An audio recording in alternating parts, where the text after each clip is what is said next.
Tu écoutes le podcast Power Up, un podcast pour les entrepreneurs hors normes qui veulent forger un business à leur image.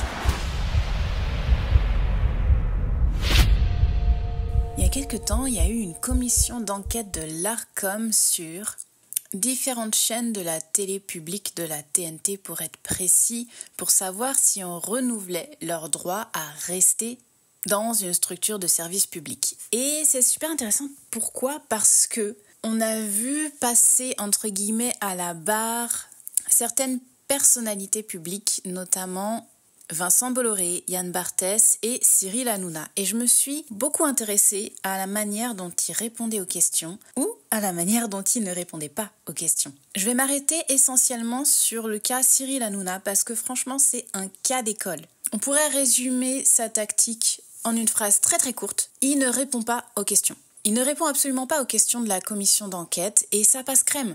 Et on va voir pourquoi ça passe crème et pourquoi ça devrait t'inspirer, toi, dans ta propre manière d'interagir en tant que communicant. Oui, exactement. Je vais t'inviter à t'inspirer de ce personnage. Je sais, ça pique. Mais tu vas voir que j'ai une bonne raison de le faire.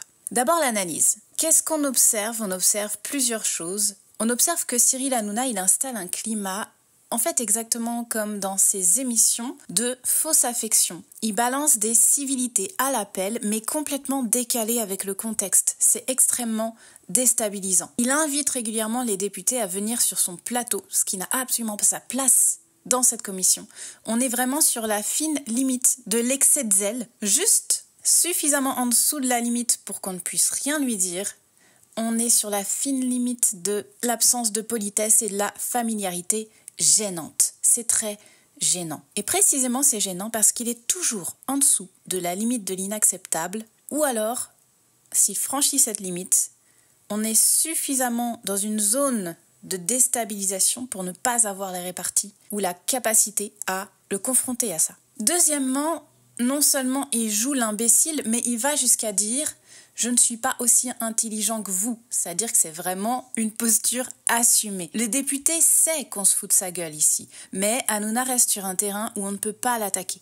Parce que prouver que c'est de l'insulte et non de la bêtise ou de l'ignorance ne tient qu'à de l'interprétation subjective. Et le bon sens n'est pas une preuve juridique. Donc encore une fois, il reste hors de portée. Dans la même ligne, il répond complètement à côté, en amenant des anecdotes personnelles, des débordements sur son système de valeurs, comme si c'était des éléments tangibles, et ça n'est pas le cas. D'ailleurs, c'est une méthode qui a très largement été employée aussi par Vincent Bolloré devant la même commission, qui va parler de ce qu'il ressent, de ce qu'il éprouve, pour contourner la question. Pour contourner, en fait, l'analyse des faits. Donc là encore, même méthode, entrer sur un terrain intangible, inattaquable. Tout le monde voit la manipulation, elle est obvious, mais personne ne peut la dénoncer sans risquer que ça se retourne contre lui, faute de base d'argumentation solide. Et tout le monde ici joue à ce petit jeu-là. Au passage, ce sont exactement les mêmes tournures que les politiques, lors d'interviews ou de débats qui les confrontent à leurs contradictions, utilisent. Contourner, noyer le poisson, dériver sur un sujet émotionnel ou sur une anecdote à rallonge. Tout est chronométré, à la fois dans le débat politique, par exemple, avant les élections présidentielles, si tu regardes, tous les temps de parole sont chronométrés et on peut jouer là-dessus. Et ici, dans cette commission, c'est aussi mesuré, chronométré. Donc il suffit de meubler, en fait, jusqu'à ce que plus personne n'ait le temps de parole. Et ça, ils le savent et ils en jouent. Et quand l'attaque est trop frontale pour être complètement ignorée, la méthode, ça va être de demander à la personne de mieux se renseigner, de vérifier ses sources, quelque chose dans ce goût-là qui ne peut pas être réglé dans l'immédiat. Donc en fait, il remet à plus tard. Il va même pas vraiment nier ce qu'on lui reproche en fait, mais juste demander de vérifier les sources, de se renseigner. Il va dire vous êtes peut-être mal renseigné. Tu vois, on est encore une fois dans une démarche de quoi qu'il arrive, si on revient me confronter là-dessus, je pourrais dire que je n'ai pas menti puisque je n'ai pas dit que c'était faux, mais que je n'avais pas tous les éléments et encore une fois jouer l'imbécile ou jouer l'ignorant pour rester hors de portée de tous les reproches qu'on peut me faire. Tout ça, ça donne que la majeure partie du temps, on est dans un entretien complètement lunaire. Complètement lunaire. Alors comment ça se fait que ça passe sur une commission d'enquête publique ? Ça a été enregistré, ça a été diffusé, les vidéos sont partout sur YouTube. Mais c'est surtout une commission d'enquête qui relève de l'État, qui est censé faire son boulot sérieusement. Et pourtant, on laisse passer l'absence totale de réponse, finalement, l'absence totale de faits. Là, on est dans une représentation. On est vraiment dans une représentation. Toutes les choses qui sont censées se régler sur la base de faits ou de documents se passent bien évidemment en coulisses, mais cette commission, en l'occurrence, c'est une représentation. Tout ce beau monde est en représentation et joue pour sa carrière. Les interrogés qui n'ont finalement qu'à tenir la tête froide assez longtemps pour que la pilule passe, et les députés qui ont là une merveilleuse opportunité de se montrer en défenseurs du service public ou alors en porte-parole de la bien-pensance, qui sont aussi là pour affirmer les convictions de leur parti, comme on peut le voir avec l'extrême droite qui joue solo clairement, qui n'est pas en train de s'intéresser à une problématique liée au service public, mais plutôt à la visibilité de son parti sur le service public, et qui gère sa petite guerre personnelle dans cette commission.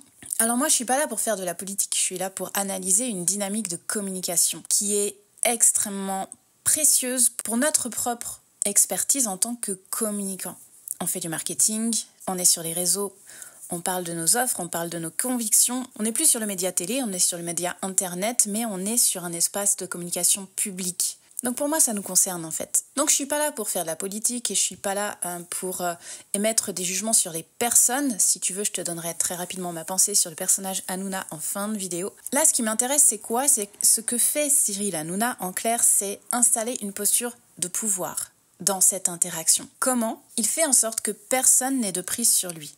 Toutes ses réponses utilisent ce même procédé. Peu importe finalement qu'il réponde ou non, tant qu'il reste hors de portée. C'est sa priorité numéro 1. La réponse à la question qu'on lui pose, c'est pas tant son affaire. Il doit juste se sortir indemne de cet entretien, lui, son émission, sa chaîne et ses supérieurs. Et ses armes sont imparables. Absurdité, ignorance, naïveté, sympathie, victimisation. On pourrait en ajouter, mais tu vois l'idée. Que le fond soit vrai ou faux, c'est pas mon propos. Mais il y a un jeu de maîtrise qui domine l'interaction, et c'est de ça que je te parle. Et là, c'est lui qui maîtrise, de très loin, parce qu'il a un avantage déloyal de taille. Il n'a pas peur du ridicule. Au contraire de tous les députés ici présents, hyper jeunes pour la plupart, t'auras remarqué en plus, qui ne peuvent pas se permettre de passer pour des billes, ou de rentrer dans ce type de manipulation grossière, parce qu'ils doivent démontrer d'une certaine supériorité intellectuelle, garder une certaine posture d'élégance, on va dire ça comme ça. Ils se doivent, entre guillemets, de porter un type de masque que lui n'a pas besoin de revêtir. Et par-dessus le marché, les députés ne peuvent pas se permettre un mot plus haut que l'autre. Le rapporteur va déraper un tout petit peu sur ce terrain et être recadré direct par le président, parce que ça ne doit pas devenir un débat personnel. Il y a des règles claires. Et en face, on a un Cyril Hanouna qui peut tranquillement jouer avec la familiarité et balancer des pics ou des rappels de la gênance du genre « Je voudrais commencer par vous remercier pour les nombreuses fois où vous êtes venu sur le plateau, où vous êtes un excellent participant au débat. What the fuck ?» Et en plus, il traîne en longueur de ouf sur ce passage pour bien mettre la personne en difficulté. Mais il n'a pas peur du ridicule ou du malaise et c'est pour ça qu'il a le dessus ici. Tu ne peux pas dominer une interaction si l'autre en face nie et ton propos et ton ressenti. C'est exactement ce que fait Cyril Hanouna. Il nie le propos de son interlocuteur, soit en ne le prenant pas en compte et en répondant autre chose, soit en noyant le tout sous une couche épaisse de dégueulis émotionnels, faussement émotionnels, soit en le balayant d'un revers de main à coups d'infos non sourcées sans rien apporter de concret de son côté. Et soit dit en passant, lui demande de vérifier les sources, mais personne ne lui demande à lui de procurer les sources pour alimenter son propos. Ou alors assez peu, ou alors en tout cas pas dans ce débat public. En fait, il nie le ressenti de son interlocuteur en l'emmenant sur les terrains des compliments et d'une espèce de politesse dégoulinante en mode « j'aime tout le monde, y compris mes détracteurs ». La seule manière d'avoir prise sur lui à ce moment-là, ce serait de le confronter à son petit manège point par point, mais sans rentrer dans de la réaction émotionnelle soi-même. Ne pas rentrer dans de la réaction émotionnelle, ça c'est bon, tout le monde joue à ce jeu-là. Donc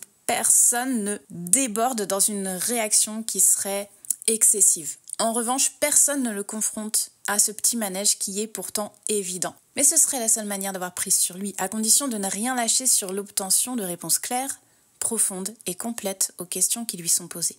En fait, le confronter simplement au fait qu'il ne répond pas aux questions.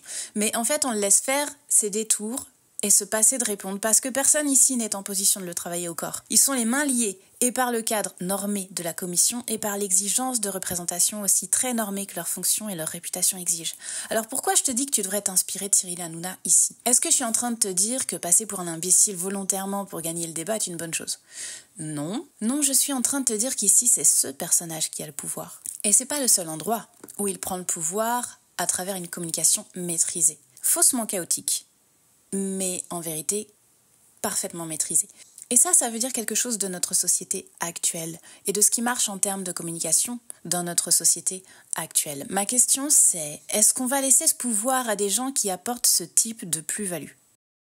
Et là je laisse un silence exprès pour que tu te poses la question à toi-même. Est-ce qu'on va laisser ce pouvoir à des gens qui apportent ce type de plus-value? Est-ce qu'on laisse le pouvoir à ces gens qui considèrent qu'insulter une personne devant X millions de téléspectateurs, c'est bon enfant?